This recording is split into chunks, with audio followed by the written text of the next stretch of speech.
Industries congratulate the Clinton Global Initiative on its 10th anniversary, and we look forward to turning more great and daring ideas into action. 10th annual meeting, we are proud to Ladies and gentlemen, please welcome Secretary Hillary Rodham Clinton.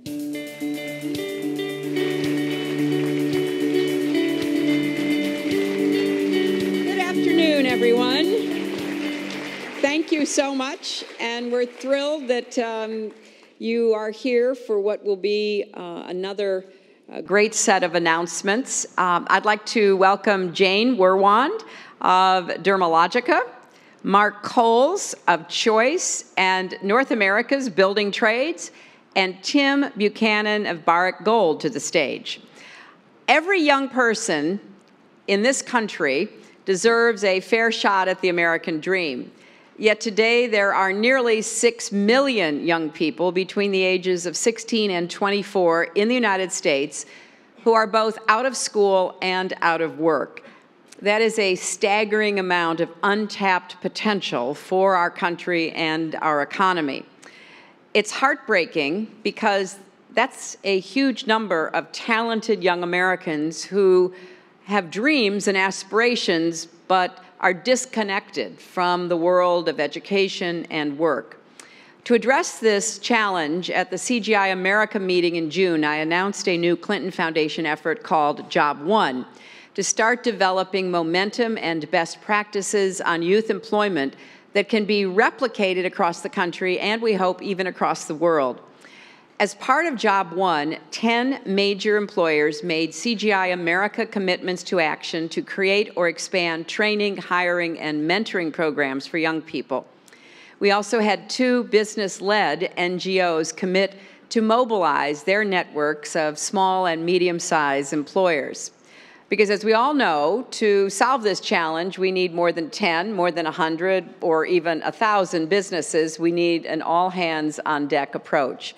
We've had tremendous support from the CGI community since this announcement in June.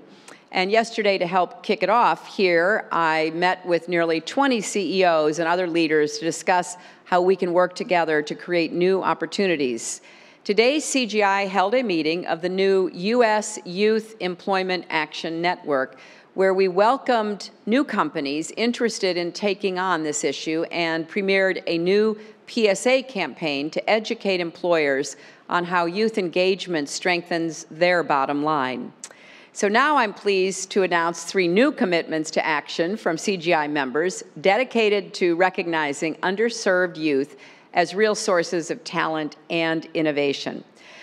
Dermalogica is committed to launching FITE, F-I-T-E, FITE Entrepreneurs, Salon Industry Careers for Women, their first effort in the United States to provide intensive training and support young, unemployed women to enter the high-paid salon and beauty industry.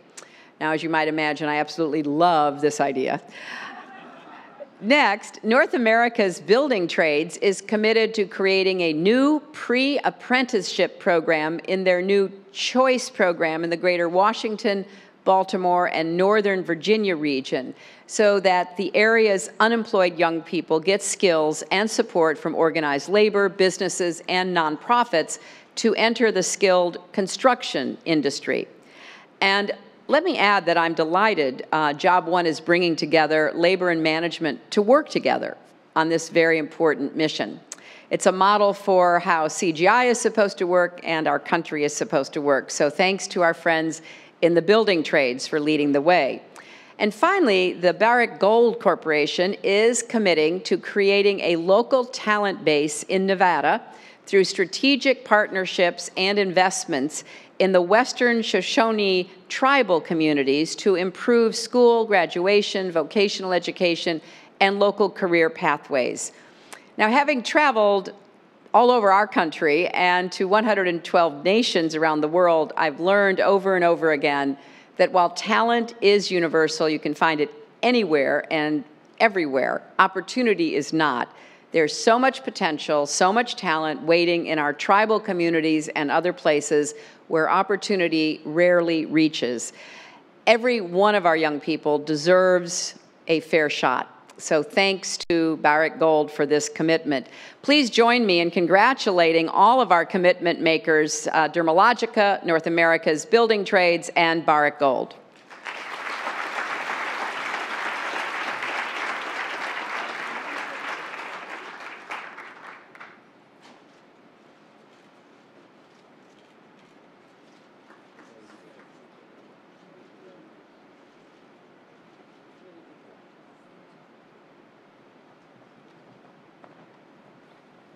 Now I'd like to invite Chelsea to join me for the next announcement, which is about something that she and I are passionately committed to. We are very determined to do our part, however small it might be, in helping to save the African elephant from the terrible threats that they now face. As my mother mentioned, the threat to African elephants, it is an existential one. Over the last 3 years, 20% of the African elephant population has been killed for its ivory. If we don't stop the current rates of poaching, we could lose African forest elephants in the next decade and Africa's savanna elephants in not much longer. That means that the child, Mark and I are waiting to join us in this world, could grow up on a planet without elephants. That is a moral disaster, an ecological disaster, and it also coincides with a security threat. Increasingly, ivory is being used to fund some of the most nefarious groups on Earth, the Janjaweed, the Lord's Resistance Army, and Boko Haram, to name a few. Whether or not you care about the ecological future of our planet or our national security today, it's in all of our interest to stop the slaughter of elephants and the trafficking of ivory. Last year, my mother and I stood on this stage with a number of partners to announce our newest commitment to action to galvanize support around stopping the killing of elephants, stopping the trafficking of ivory, and hopefully also stopping the demand for ivory products. We have been tremendously excited and humbled by the interest that has been expressed, and even more, the new commitments that have been made in the last year to further enhance and enlarge our efforts. I think you can judge that if only by the fact that we have more chairs on the stage this year than we did last. But to tell you a little bit more about what we're doing today, and hopefully to recruit some of you to join our efforts for tomorrow, I'll ask my mom to discuss where we stand in CGI 2014 versus CGI 2013. Thanks so much, Chelsea. And Chelsea and her team have really been instrumental in helping to make the elephant poaching crisis a priority here at CGI. Last year on this stage, we announced our first joint effort to stop the killing, stop the trafficking, and stop the demand for illegal ivory. I'm very pleased that that single CGI commitment has now evolved into 21 additional commitments made by 16 individual organizations involving 58 nations and advancing on all 3 lines of action. To stop the killing, these commitments invest in improving the effectiveness of anti-poaching efforts. This includes supporting park rangers and guards through equipment, training, monitoring, aerial surveillance, and better intelligence, as well as salary and budget support.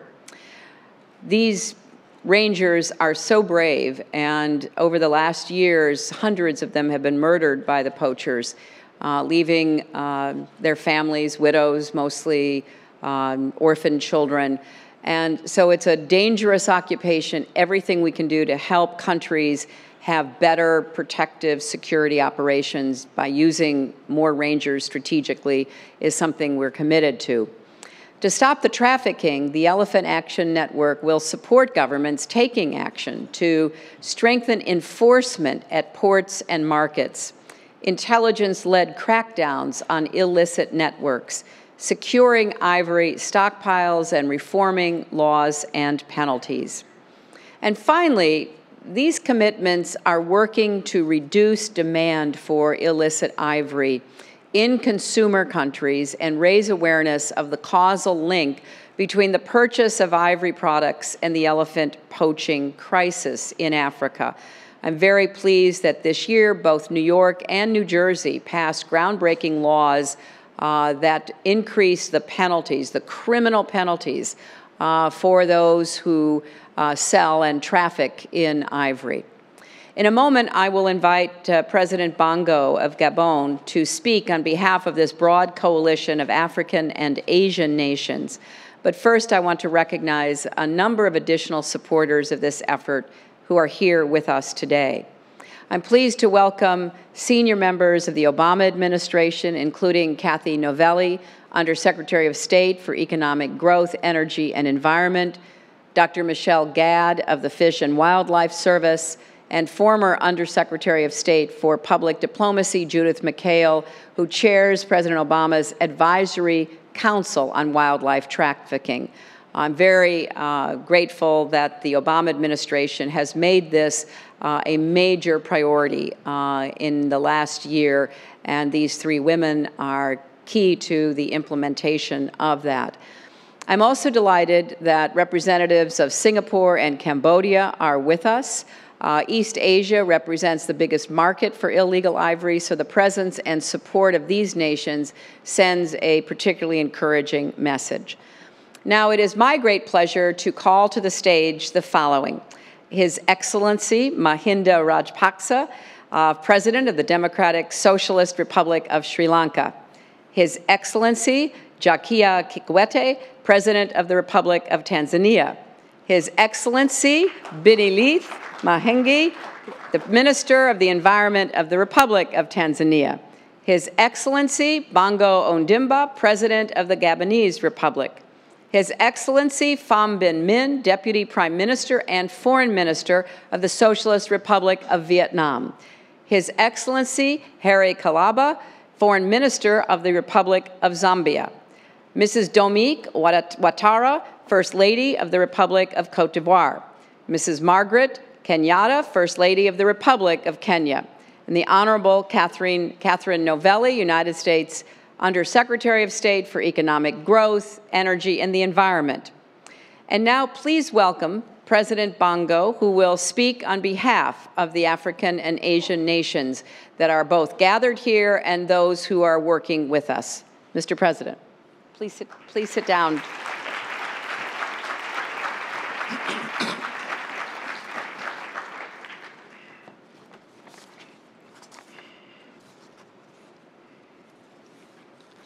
Dear Presidents, my dear colleagues, Secretary Clinton, ministers, ambassadors, distinguished representatives of NGOs and civil society, ladies and gentlemen.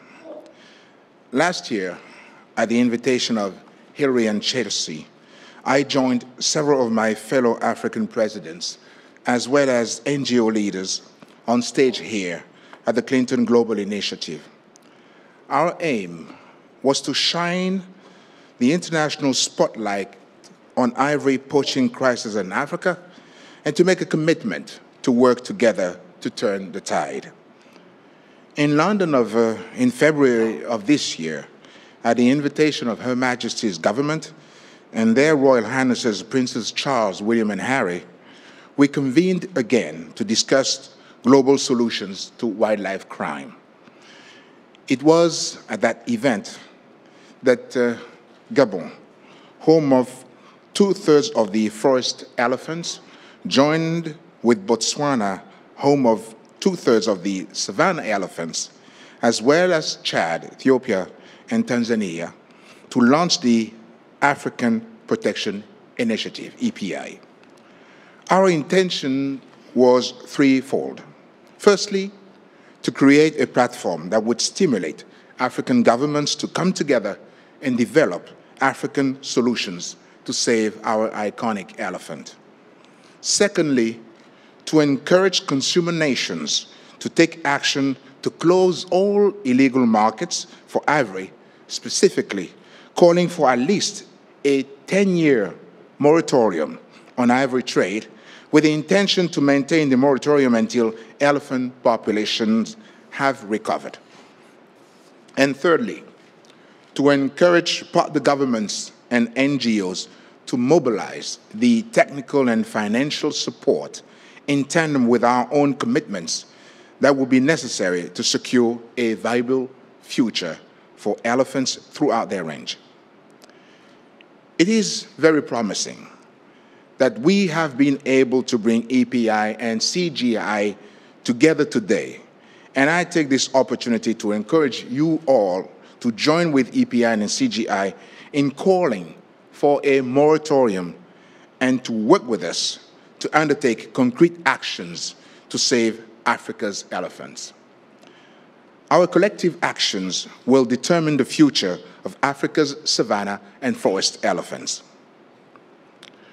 Unfortunately, in the past decade, we have seen a resurgence in poaching. Indeed, in many places, it has become a massacre, and the elephants have become refugees, forever on the move in their attempt to dodge the poachers' bullets. The brutality of the poachers can be shocking, sometimes firing Kalashnikov rounds into elephant legs to immobilize them, and then hacking the tusks and trunk off as their victim writhes in agony. If there were humans, this would be classified as war crimes and genocide. But the same poachers do not hesitate to fire upon our wildlife ranges, leaving literally hundreds of conservation widows and children, orphans, mourning their husbands and fathers. I think you will all agree with me. The killing has to stop now. Thank you very much. Mr. President, that was so excellent. Thank you so much.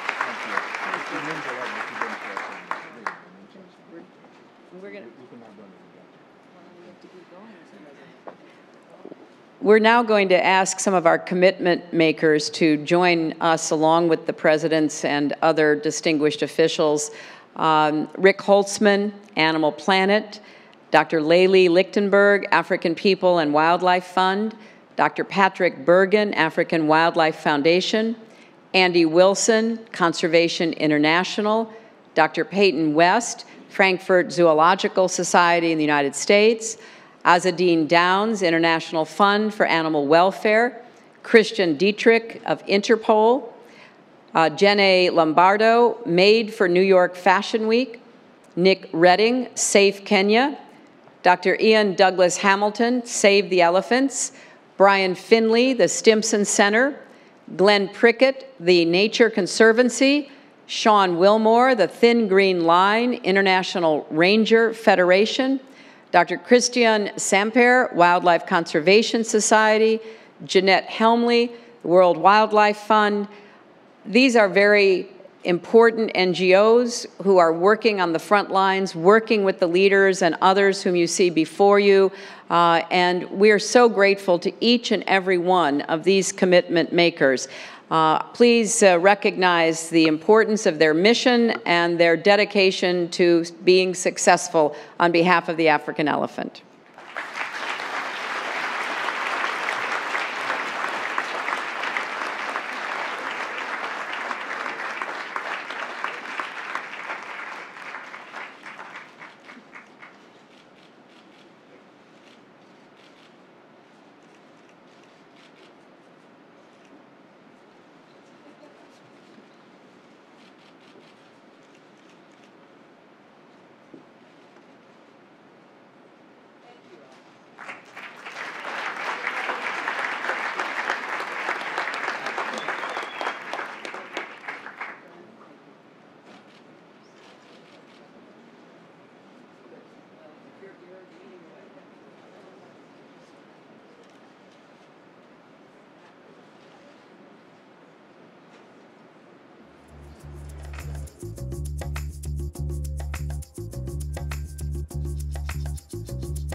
Ladies and gentlemen, the plenary session is now concluded. Thank you.